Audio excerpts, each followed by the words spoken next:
On the front end here, I wanted to discuss a little bit about people's connection to the land that they experience during their lifetimes. And the relationship that people have to the land is hard to overstate. It's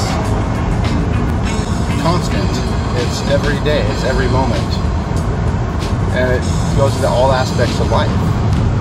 When I first moved to this area, it's from North Olympia area, which is North College. Brent Paul in art class at Timberline High School. We were both sophomores, and his mom lived right down here, right by the river, which is where I'm going. I think I stayed at this house at least once, maybe twice. It was a trip, as they say. Went to the property of the Hawk family. In that 3 years, Brent Paul had moved out, and then Bill Hawk had inherited the house.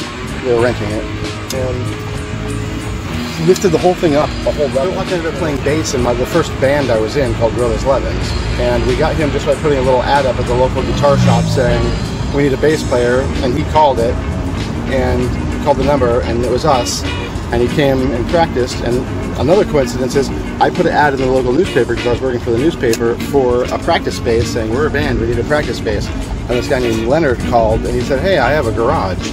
I'll rent you the garage for your band to practice in.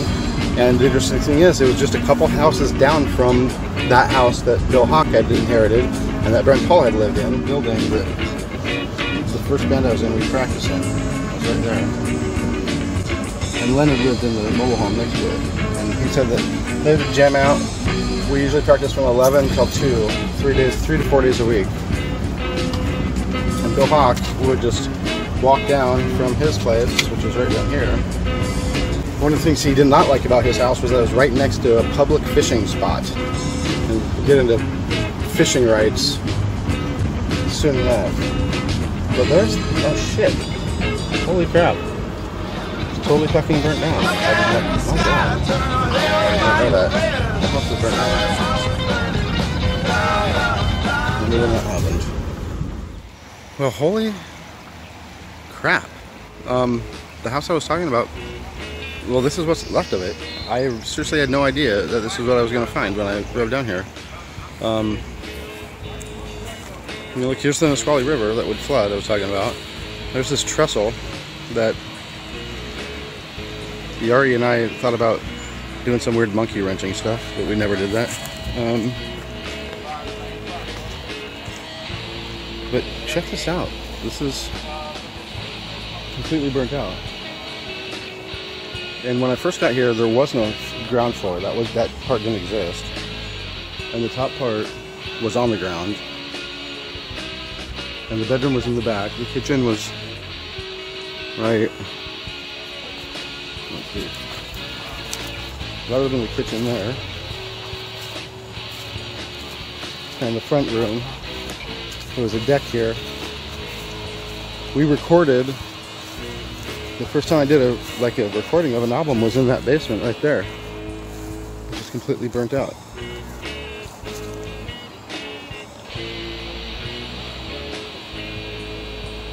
Well, holy crap. I wonder if Bill Hawk knows about this. Well, he sold it later, so it wasn't his property. He was always afraid it was going to get flooded out, so he wanted to sell it. But damn, look at this. This whole thing is just completely shot. It looks like there's a lot of graffiti on it, like there were squatters or something.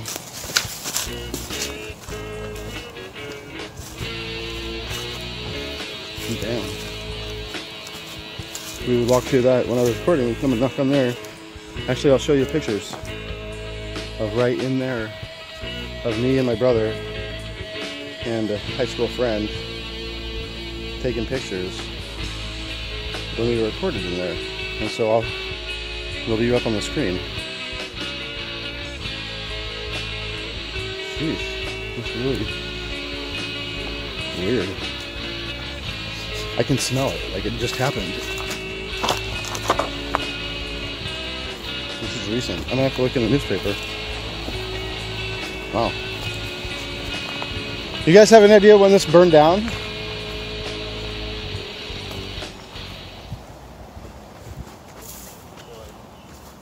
weeks ago, I don't know. Just recently though. You can still smell it. Recently, so yeah. damn. For sure. Because I kept driving by. My dad lives down the road. Yeah. And I kept driving by, and then one day I drove by and I was like, fuck, someone burnt it down.